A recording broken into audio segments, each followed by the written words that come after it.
যে সকল বন্ধুরা ড্রোন ইউজ করে থাকেন তাদের জন্য এই ভিডিওটা।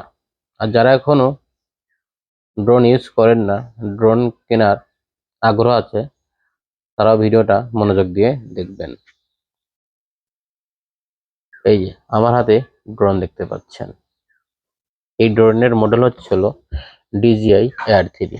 এখানে দেখেন DJI ব্যান্ডিং করা আছে। এই ড্রোনটার ওয়েট হচ্ছে 723 গ্রাম। আর আপনারা যে ব্যাটারি দেখতে পাচ্ছেন, এই ব্যাটারি ওয়েট কিন্তু 263 গ্রাম ব্যাটারি ওয়েট। আর যখন আমি এই যে ব্যাটারিটা আমি ইনস্টল করব, আর ইনস্টল করার একটা সঠিক নিয়ম আছে। দেখেন এই যে ব্যাটারিটা এখান দিয়ে একটা চাপ দেবেন, যখন একটা শব্দ হবে তখন বুঝবেন ব্যাটারিটা সঠিক নিয়মে লেগে গেছে। এখন কিন্তু ব্যাটারিটা পড়বে না। আর এই যে যখন আপনারা ড্রোন ফ্লাই করবেন, অবশ্যই আপনার রিমোটের সঙ্গে যখন ড্রোনের কানেক্ট হবে, যত সময় সম্পূর্ণ জিপিএস না পাবে, আমার এই ড্রোনে কিন্তু 32টা 32টা পর্যন্ত জিপিএস পেয়ে থাকে। 32টা জিপিএস এই ড্রোনে পেয়ে থাকে। যখনই টেক অফ পারমিশন দেবে তখনই কিন্তু আপনারা ড্রোন ফ্লাই করবেন, তাছাড়া কিন্তু ড্রোন ফ্লাই করবেন না। আর যখন আপনি টেক অফ পারমিট দেবে তখন যদি ড্রোনটা সঠিক নিয়মে উড়ান, আপনার ড্রোনের সঙ্গে যদি আপনার যে রিমোটের কানেকশন নাও থাকে অথবা লস হয়ে যায়, ড্রোন কিন্তু যেখান থেকে টেক অফ করছে সেখানে এসে ল্যান্ডিং করে। এই ড্রোনের আরেকটা সুন্দর ফ্যাসিলিটি আছে। আপনার ড্রোন আপনি 1 কিলোমিটার দূরে পাঠিয়ে দিচ্ছেন, আপনি যদি রিমোটটা অফও করে দেন, ড্রোন কিন্তু যেখান থেকে ল্যান্ড করছে, মানে টেক অফ করছে, সেখানে এসেই ল্যান্ড করে, মানে হারানোর কোনো ভয় নেই। তা এই যে এই ড্রোনের প্রোপেলার কিন্তু খোলার সিস্টেম আছে। এই জায়গায় আমি কিন্তু প্রোপেলার খুলে ফেললাম, দেখছেন। আর যখনই প্রোপেলার গুলো লাগাবেন, এই যে মোটরের সঙ্গে দেখেন, মানে এর লাগানোর জন্য সুন্দরভাবে 3টা পয়েন্ট করা আছে। আপনারা সঠিক নিয়মে এই যে এরকম দিয়ে এই যে এরকম দিয়ে লেগে গেল। কিন্তু এই প্রোপেলার লাগাইতে কোনো স্ক্রু ড্রাইভারের প্রয়োজন হয় না, একটা ভালো দিক।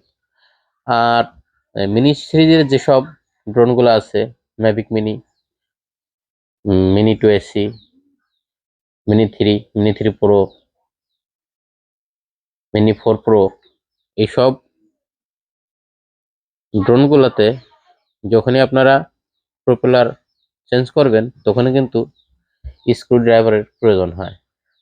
আর এই ড্রোনের কিন্তু স্ক্রু ড্রাইভারের প্রয়োজন হয় না। আর যারা ড্রোন কিনতে ইচ্ছুক, অবশ্যই DJI ব্র্যান্ডের ড্রোন কিনবেন। অন্য কোনো ড্রোন কিনে প্রতারিত হবেন না। আমিও কিন্তু আগে 3 থেকে 4টা ড্রোন ইউজ করছি।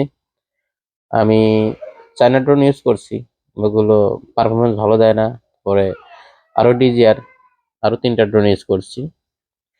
তারপরে আমি এয়ার এয়ার 3টা নিছি। আর এখন কিন্তু এয়ার 3-র আপডেট এয়ার 3 এসেছে। আর এখন কিন্তু এয়ার 3 মার্কেটে পাওয়া যাচ্ছে না।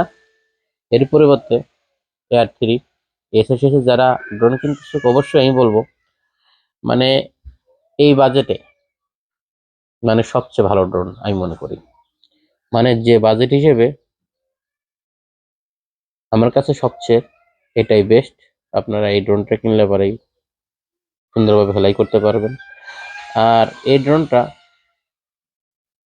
অনেক জোরে বাতাসে কিন্তু ফ্লাই করা যায়, কাঁপাকাঁপি করে না। আর মিনি সিরিজের ড্রোনগুলা কিন্তু এই একটু জোরে বাতাসে কিন্তু ফ্লাই করা যায় না, বারবার স্ট্রং ইন দেখায়। আর এটা ঝড়ের মতো বাতাসে কিন্তু এই ড্রোনটা সুন্দরভাবে ফ্লাই করা যায়। যারা আমার এই ভিডিওটা দেখছেন, অবশ্যই ভিডিওটা শেয়ার করে সবাইকে দেখার সুযোগ করে দিবেন। আর ড্রোন সংক্রান্ত কোনো কিছু যদি কারোর জানা থাকে, ইনবক্সে কমেন্ট করবেন।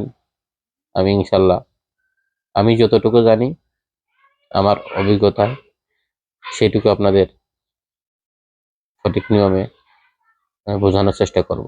ধন্যবাদ।